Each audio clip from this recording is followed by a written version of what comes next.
I was in the middle of a video call with several shareholders when my high school class group, which had been silent for a decade, suddenly exploded with notifications. Megan, did you see Felicity's post? She's getting married today. Are you really not coming? As the messages flooded in, I realized that Felicity Simons, the prom queen of our high school, was tying the knot. All our old classmates were attending, I replied, trying to keep it professional. Sorry, I'm swamped with work at the moment. But the responses were swift and brutal. What could you possibly be busy with? Someone who hasn't posted in 100 years must be doing pretty poorly. Seriously, just admit you're embarrassed and stop pretending to be so busy. Felicity chimed in herself. Remember our bet? I always said I'd marry someone better than you, I shot back. Can't say I recall that immediately. Others jumped in. Felicity's husband is the CEO of a publicly traded company. They even sent over 100 luxury cars to pick her up today. Sounds like you're worried about how your life compares, so you're pretending to forget. Maybe you're so broke you can't even afford a wedding gift. Why not start a crowdfunding campaign to help you chip in? Under the barrage of comments, Felicity tagged me again, putting on a show of graciousness. I really hope you can make it to my wedding to witness my happy moment. Since we're classmates, I'll have my husband arrange a cleaning job for you. With that, she posted a stunning photo of herself and her husband in wedding attire. My jaw dropped when I saw her husband's face. That was Logan Ridley, my husband who married into my family. Sure, I'll definitely come to witness your happiness, I typed back, my fingers shaking slightly. Just as I hit send, my phone buzzed with a message from Logan. Hey, babe, I'm heading back to my hometown to see my parents today. I've already prepped dinner and left it in the fridge for you. Just heat it up when you're ready. Love you always. Logan had moved in with me 3 years ago, always looking out for me and taking care of everything. Even when he stepped out, he never forgot to prepare for my daily needs.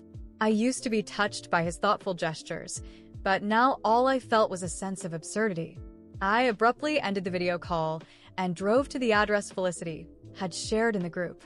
As I approached her home, I spotted a massive red banner hanging over the entrance, warmly welcoming Mr. Ridley, president of All Grand Group, to the wedding. Beneath the banner stood Felicity, resplendent in a snow-white couture wedding gown, eagerly awaiting her groom. A crowd of our high school classmates surrounded her, buzzing with excitement. Felicity, you really kept this under wraps. We had no idea you were marrying the CEO of All Grand Group. Seriously, Mr. Ridley is a well-known entrepreneur. You've hit the jackpot, Felicity. You're about to be a high society lady. Don't forget about us little people. Even our high school teacher, Amanda Lane, was there, fawning over Felicity. Felicity, the first time I laid eyes on you, I knew you were destined for greatness. That's why I never scolded you for your grades. I knew you were born to be wealthy and didn't need to rely on academic achievements. As the crowd showered her with compliments, Felicity wore a triumphant smile, her eyes sparkling with self-satisfaction. Logan had been living with me for years, seemingly doing nothing productive. To help him gain experience, I had entrusted him with managing the smallest company under my name, All Grand Group. Little did I know that would become the very capital Felicity was now flaunting to bask in the spotlight. When I walked in, the classmates, who had been so eager to flatter her just moments ago, suddenly furrowed their brows, looking at me with evident disdain. One of Felicity's lackeys spotted the car behind me and rushed over with a sneer. Megan, you're really something else. Did you actually rent a Bentley just to come to Felicity's wedding and save face? At that, the others chimed in with scornful remarks. No wonder you had the nerve to show up. You just wanted to play pretend, right? Renting a car like that must cost you at least 3 months' salary. Some people just love to put on a show. As if pretending to be rich could ever stack up against Felicity's husband. Seriously, is it that hard to admit others are doing better than you? Why go through all that trouble to rent a fancy car just to keep up with the Joneses? Despite their derogatory comments, I remained calm. Actually, it's my car, I replied evenly. Before I could gather my thoughts, Felicity suddenly stepped in front of me, her expression furious. She raised her hand and slapped me hard across the face. Your car? This is clearly my husband's car. I've suspected my husband was seeing someone else on the side, and now I find out it's you. You little tramp. You shameless gold digger. How dare you show up at my wedding, driving my husband's car to taunt me, the legitimate wife. Felicity's words left everyone around us wide-eyed and in disbelief. Felicity, is that car really your husband's? No way, one classmate exclaimed, incredulous. Felicity puffed up with pride, her chin held high. Of course it's real. Why would I lie? With that, she pulled out her phone and started scrolling through photos of her and Logan. There were shots of them snuggled up in the car and others of them lounging on the hood, looking cozy and intimate. The details inside the car and the license plate were unmistakably clear. The crowd gasped collectively. Holy crap! It really is Felicity's husband's car. That means Megan must be the other woman. Felicity's expression twisted into a scowl, her eyebrows knitting together in anger. No wonder you've been so quiet all these years. Turns out you've just been playing the side chick. The crowd turned their eyes to me, their expressions a mix of shock and disdain. I can't believe it. Megan looks so put together, yet she's been sneaking around as someone's mistress, right? I used to think she was this cool, aloof, straight-a student. I even wrote her a love letter back in high school. Now it feels gross just thinking about it. Some people act all innocent on the outside, but behind closed doors, they're a whole different story. The moment they see a wealthy guy, they're practically begging for attention. Look at her, flaunting the sugar daddy's car right in front of the real wife. She must be jealous of Felicity getting married and is trying to ruin the wedding.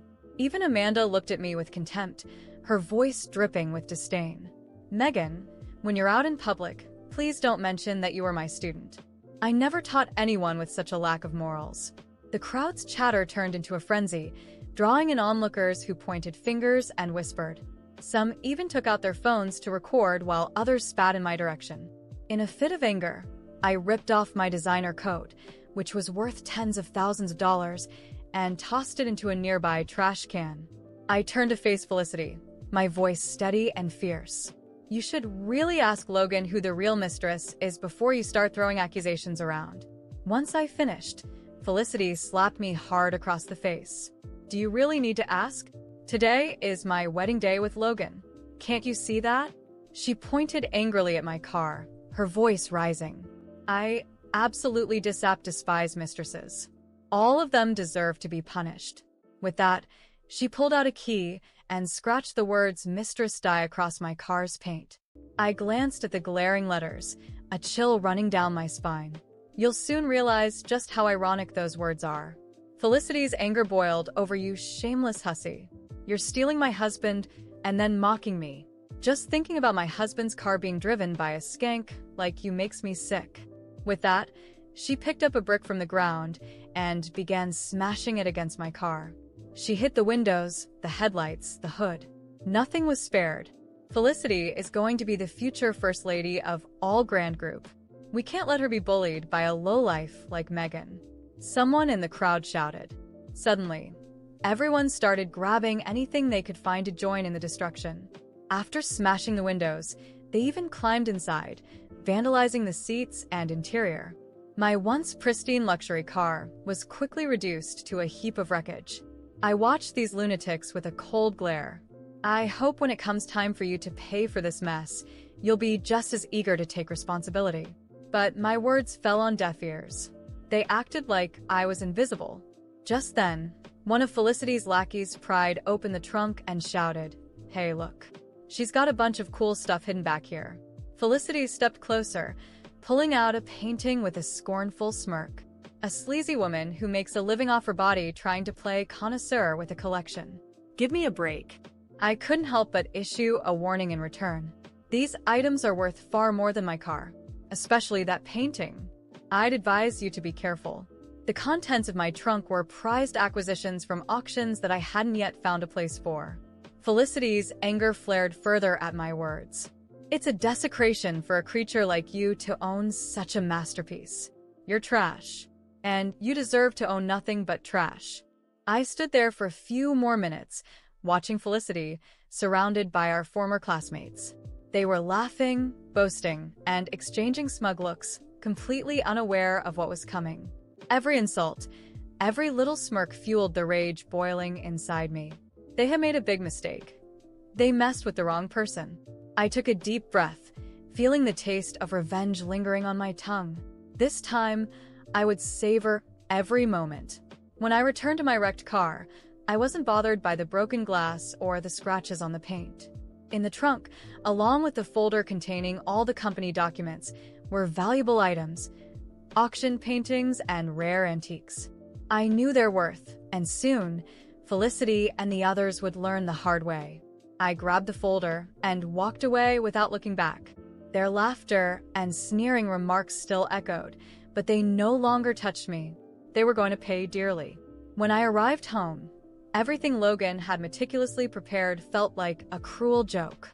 Dinner was neatly stored in the fridge, the couch was arranged just the way I liked it, and a small note lay on the table. "Take care, love. I'll be back soon. I love you." It was as if he had two faces, one as the perfect husband for me and another as the groom of the woman now bragging about having stolen him. He thought I would always accept things quietly. Poor man. It was time to show him I was never the weak person he believed me to be. I grabbed my phone and made a few calls. My lawyer, always efficient, confirmed that the asset transfer process was almost complete. In a matter of hours, Logan and Felicity would have nothing left. The company, the house, and even the shares I had temporarily put under his name would be back under my control. Satisfied with the progress, I sent Logan a message. "Be honest with your new wife. How will she feel when she finds out you don't own anything?" Minutes later, he called, his voice frantic. "What did you do, Megan? Are you insane?" "Insane? No, Logan. I'm just taking back what's mine." If Felicity thought she was marrying a rich CEO, she's in for a rude awakening. He tried to explain, beg, and finally threaten me, but it was too late.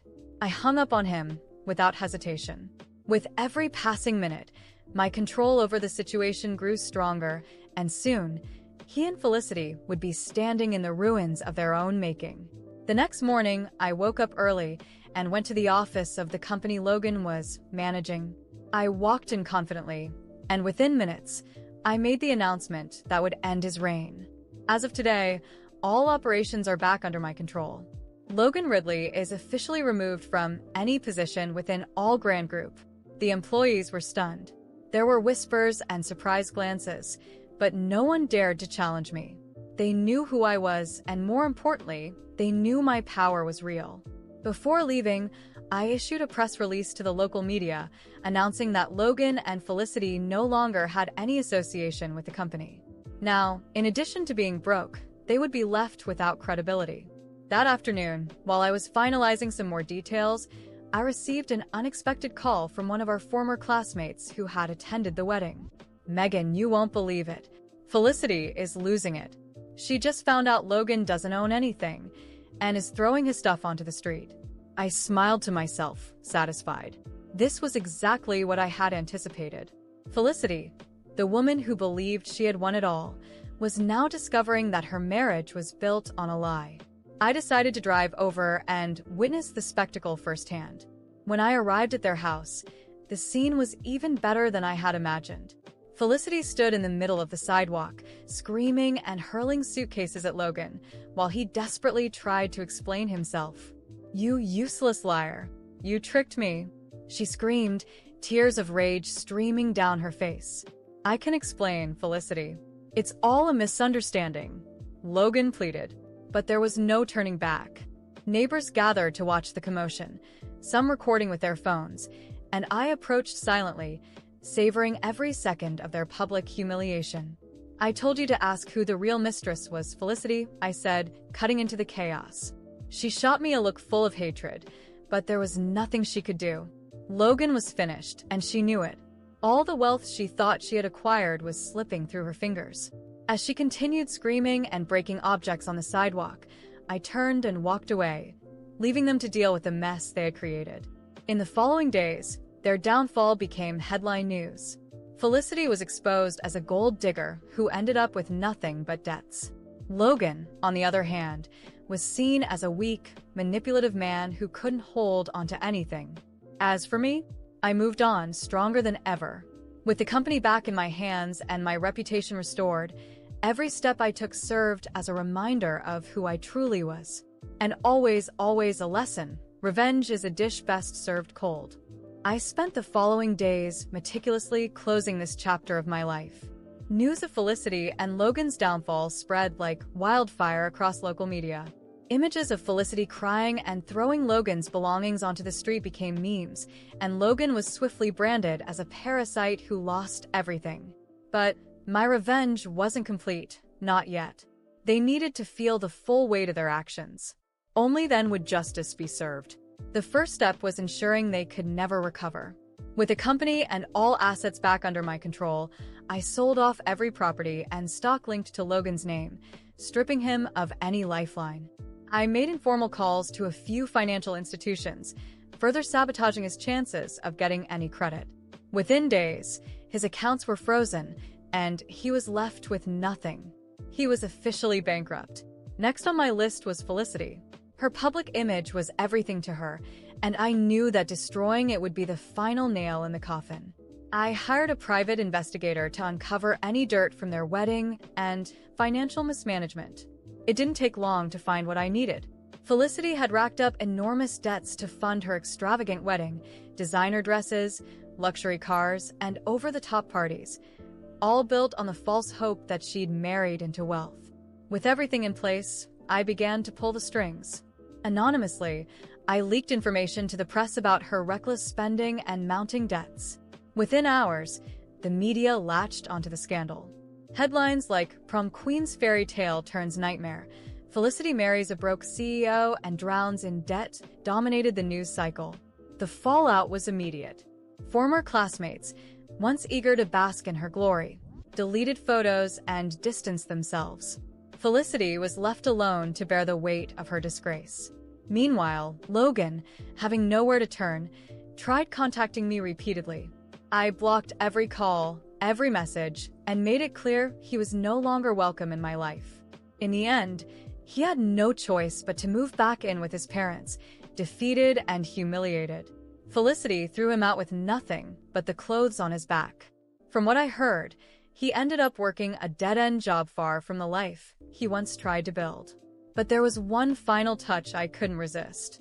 I arranged a private auction and bought Felicity's wedding dress, which had been pawned to cover part of her debts. When the dress arrived at my door, I took a picture of it, carefully folded, and sent her a final message. "Now your fairy tale is part of my collection.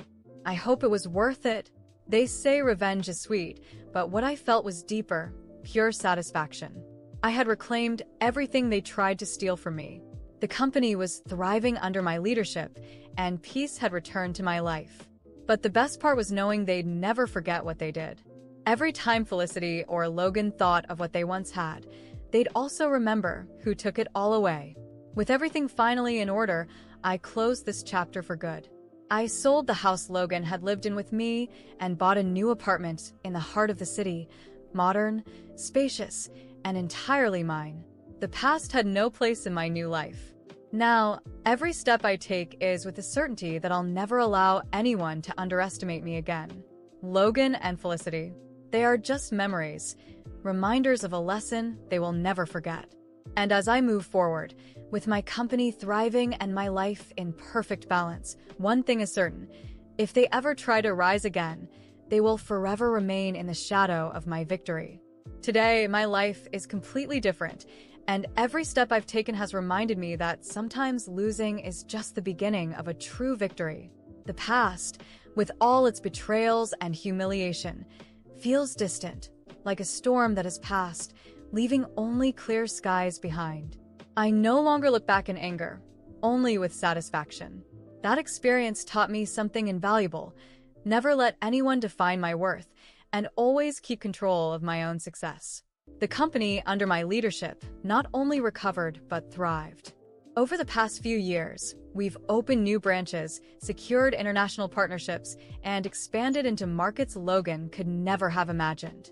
Today, All Grand Group is one of the most recognized companies in its sector, and I'm celebrated not only as a successful businesswoman, but as someone who rose from the ashes. Every achievement is a reminder that power isn't in the hands of those who try to take from you, but in how you fight back.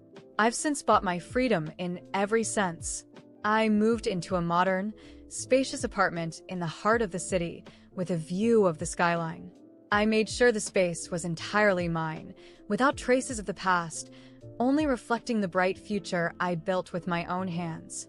Every detail here speaks to who I've become: strong, independent, and determined. My closet now holds not just the clothes I once dreamed of, but also Felicity's wedding dress, kept as a personal trophy. A reminder, not of hatred, but of triumph. And as for Logan and Felicity, they've become mere shadows of who they once were. Logan, from what I've heard, is stuck in a cycle of temporary jobs, unable to find financial stability. Felicity, on the other hand, has faded into obscurity, clinging to appearances while desperately trying to salvage what little dignity she has left. Occasionally, I hear gossip about her attempts to rebuild her life, but nothing she does will ever shine the way she once believed it would. I, on the other hand, have truly moved on. I've traveled the world, met incredible people, and built a network of connections that opened even more doors. I've also learned to take care of myself in ways I used to neglect, through yoga, meditation, and therapy. It was never about them. It was always about me, about my ability to turn every blow into an opportunity for growth. Recently, I've been invited to give talks on resilience and leadership. It's amusing to think that people now look to me not for the drama, but for inspiration. I speak about overcoming challenges and how setbacks don't define who we are. And although I never mention names, those who know the story understand that I turned what could have been my downfall into a springboard for a better life. Every now and then, I still receive anonymous messages from unknown numbers, likely Logan or Felicity, trying to reconnect. They go unanswered. There's nothing left to say, and nothing they could do to change what has already been done. The past is buried, and I'm far too busy living my present to care. Today, I'm happy. Not because I had to ruin anyone to get here, but because I finally realized that my happiness was never dependent on anyone but myself. The freedom I feel is absolute, and knowing that Logan and Felicity live in the echoes of the choices they made brings me immense peace. So, if you ask how I'm doing today, the answer is simple: better than ever. Every success I achieve is proof that I'm stronger than any obstacle life throws my way. And the best part? Knowing that, no matter what happens, my victory will always be greater than any defeat they once tried to orchestrate for me.